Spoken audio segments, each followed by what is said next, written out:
안녕하세요, 여러분. 저희 채널에 오신 것을 진심으로 환영합니다. 오늘 방송에서는 여러분과 함께 삶 속에서 마주하는 마음의 고통과 압박, 그리고 이를 극복하고 해방시키는 방법에 대해 이야기해 보려 합니다. 특히 부처님의 지혜를 바탕으로 마음을 다스리는 방법과 그 중요성에 대해 깊이 있는 대화를 나눠보겠습니다. 우리의 삶은 때로는 마치 끝이 없는 싸움처럼 느껴질 때가 있습니다. 사회적 기대, 관계의 복잡성, 경제적 압박 등 다양한 요인들이 우리의 마음을 짓누르고 때로는 숨조차 쉴 수 없을 만큼 무겁게 느껴지기도 합니다. 이러한 고통은 단순히 외부에서 오는 것이 아니라 우리의 내면에서부터 시작되는 경우가 많습니다. 마음의 상처와 불안, 그리고 스스로에 대한 의심은 우리를 점점 더 깊은 어둠 속으로 밀어넣습니다. 하지만 부처님의 가르침은 이런 어둠 속에서도 빛을 발견할 수 있는 길을 제시합니다. 부처님께서는 고통은 삶의 일부이며 이를 받아들이고 이해함으로써 해탈에 이를 수 있다고 말씀하셨습니다. 이 가르침은 단순히 고통을 무시하거나 억누르는 것이 아니라 그것을 직면하고 그 본질을 깨닫는 데 초점을 맞추고 있습니다. 고통에 대해 한 스님이 이렇게 설법한 적이 있습니다. 고통을 이해하라. 이 말은 단순한 문장이지만 우리의 삶에 깊은 의미를 던져줍니다. 고통은 누구나 겪는 보편적인 경험이며 이를 제대로 이해하고 받아들이는 것이 삶의 지혜를 얻는 첫걸음입니다. 고통은 크게 두 가지로 나눌 수 있습니다. 하나는 신체적 고통이고 다른 하나는 심리적 고통입니다. 신체적 고통은 질병, 사고 또는 노화와 같은 육체적인 문제에서 비롯됩니다. 반면에 심리적 고통은 외로움, 슬픔, 불안, 그리고 상실감과 같은 감정에서 기인합니다. 이러한 고통은 때로는 분리되어 나타나기도 하지만 종종 서로 얽혀 우리의 삶에 큰 영향을 미칩니다. 고통의 원인은 다양합니다. 신체적 고통은 외부 환경이나 유전적 요인에서 비롯될 수 있으며 심리적 고통은 인간관계, 사회적 압박 또는 개인의 내면적인 갈등에서 생겨날 수 있습니다. 불교에서는 고통의 근본적인 원인을 집착과 무지로 설명합니다. 우리가 어떤 것에 집착하거나 세상의 본질을 제대로 이해하지 못할 때 고통이 생겨난다고 합니다. 고통은 우리의 삶에 깊은 흔적을 남깁니다. 심리적 고통은 우리의 기분과 건강에 영향을 미치며 신체적 고통은 일상생활의 질을 떨어뜨릴 수 있습니다. 예를 들어 지속적인 스트레스는 면역체계를 약화시키고 우울증으로 이어질 수 있습니다.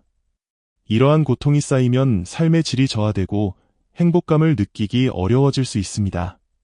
부처님은 고통에 대해 많은 가르침을 남겼습니다. 그중 가장 유명한 말씀 중 하나는 삶은 고이라는 것입니다. 이는 우리가 살아가는 동안 다양한 형태의 고통을 피할 수 없음을 의미합니다. 그러나 부처님은 단순히 고통을 인정하는 데 그치지 않고 이를 극복하는 방법과 지혜를 함께 제시하셨습니다. 부처님은 고통을 받아들이는 것이 중요하다고 가르치셨습니다. 고통을 부정하거나 억압하려고 할수록 더 큰 고통으로 돌아올 수 있기 때문입니다. 오히려 고통을 있는 그대로 바라보고 이를 삶의 일부로 받아들일 때 우리는 진정한 평화를 느낄 수 있습니다. 부처님은 자비와 용서를 통해 고통을 치유할 수 있다고 말씀하셨습니다. 자기 자신에게 자비를 베풀고 타인에게도 자비를 실천하는 것은 마음의 평화를 가져다 줍니다.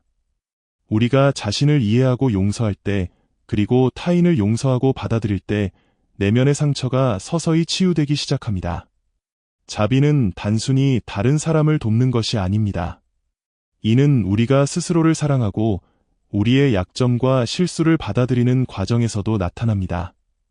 이런 자비로운 태도는 우리에게 내면의 평화를 선사하며 더 나아가 다른 사람들과의 관계를 개선시킵니다. 부처님께서는 마음을 다스리는 여러 가지 방법을 제시하셨습니다. 그 중 하나가 명상과 마음 챙김입니다. 명상은 우리의 마음을 고요하게 하고 현재 순간에 집중하도록 도와줍니다. 이를 통해 우리는 과거의 후회나 미래에 대한 불안을 내려놓고 지금 이 순간에 충실할 수 있습니다. 마음 챙김은 일상생활 속에서 실천할 수 있는 간단한 방법입니다. 예를 들어 하루 중 몇 분이라도 조용히 앉아 자신의 호흡에 집중하거나 자연 속에서 산책하며 주변 환경을 느껴보는 것입니다. 이러한 작은 실천들이 쌓이면 우리의 마음은 점차 안정되고 평화로워질 것입니다. 또한 부처님의 말씀을 삶의 지침으로 삼는 것도 중요합니다. 모든 것은 지나간다라는 부처님의 말씀처럼 우리는 현재의 고통이 영원하지 않음을 기억해야 합니다. 이러한 깨달음은 우리에게 희망과 용기를 줍니다. 부처님의 가르침을 실천하는 것은 단순히 이론에 그치지 않습니다. 이를 실제 생활에 적용하여 긍정적인 습관을 형성하는 것이 중요합니다. 예를 들어 매일 아침 명상을 통해 하루를 시작하거나 감사의 마음으로 하루를 마무리하는 습관을 들이는 것입니다. 이러한 작은 변화들이 쌓이면 우리의 삶은 더 풍요로워질 것입니다.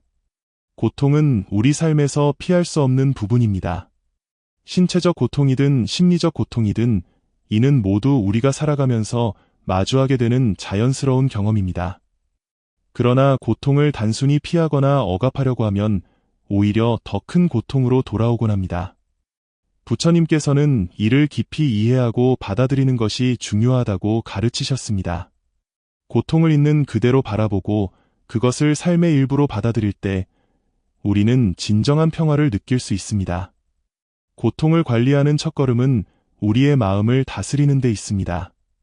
마음은 우리의 생각과 감정을 형성하는 중심이며 우리가 고통을 어떻게 받아들이고 대처하는지를 결정짓는 중요한 역할을 합니다. 부처님께서는 마음을 다스리는 방법으로 명상과 마음 챙김을 제안하셨습니다. 명상은 우리의 마음을 고요하게 하고 현재 순간에 집중하도록 돕습니다. 과거의 후회와 미래에 대한 불안을 내려놓고 지금 이 순간에 충실할 때 우리는 내면의 평화를 경험할 수 있습니다. 마음 챙김은 일상생활 속에서 쉽게 실천할 수 있는 방법입니다. 예를 들어 아침에 눈을 뜨자마자 몇 분 동안 자신의 호흡에 집중하거나 자연 속에서 천천히 산책하며 주변 환경을 느껴보는 것입니다. 이러한 작은 실천들은 우리의 마음을 안정시키고 고통 속에서도 평정을 유지할 수 있는 힘을 길러줍니다. 이는 단순히 일시적인 위로를 주는 것이 아니라 우리의 삶 전반에 걸쳐 긍정적인 영향을 미칩니다. 또한 부처님의 가르침에서 중요한 점은 자비와 용서를 통해 내면의 상처를 치유할 수 있다는 것입니다. 우리는 종종 자신에게 너무 가혹하거나 타인에게 쉽게 분노를 느끼곤 합니다. 하지만 이런 태도는 고통을 더 깊게 만들 뿐입니다. 자기 자신에게 자비를 베풀고 자신의 약점과 실수를 받아들이는 것은 내면의 평화를 얻는 첫걸음입니다. 마찬가지로 타인을 용서하고 이해하려는 노력은 인간관계를 개선시키고 우리의 마음에 따뜻함과 안정감을 가져다 줍니다. 부처님의 말씀 중 모든 것은 지나간다는 가르침은 우리에게 큰 위로와 희망을 줍니다. 현재의 고통이 영원하지 않음을 깨닫는 것은 우리가 더 이상 그 고통에 집착하지 않도록 도와줍니다. 이는 삶의 어려운 순간에도 긍정적인 태도를 유지할 수 있는 힘이 됩니다. 부처님의 지혜를 우리의 삶에 적용하는 것은 단순히 이론적인 공부에 그치지 않습니다. 이는 우리의 일상 속에서 작은 실천으로 이어져야 합니다. 예를 들어 매일 아침 명상을 통해 하루를 시작하거나 감사의 마음으로 하루를 마무리하는 습관을 들이는 것은 우리의 삶을 더욱 풍요롭게 만듭니다.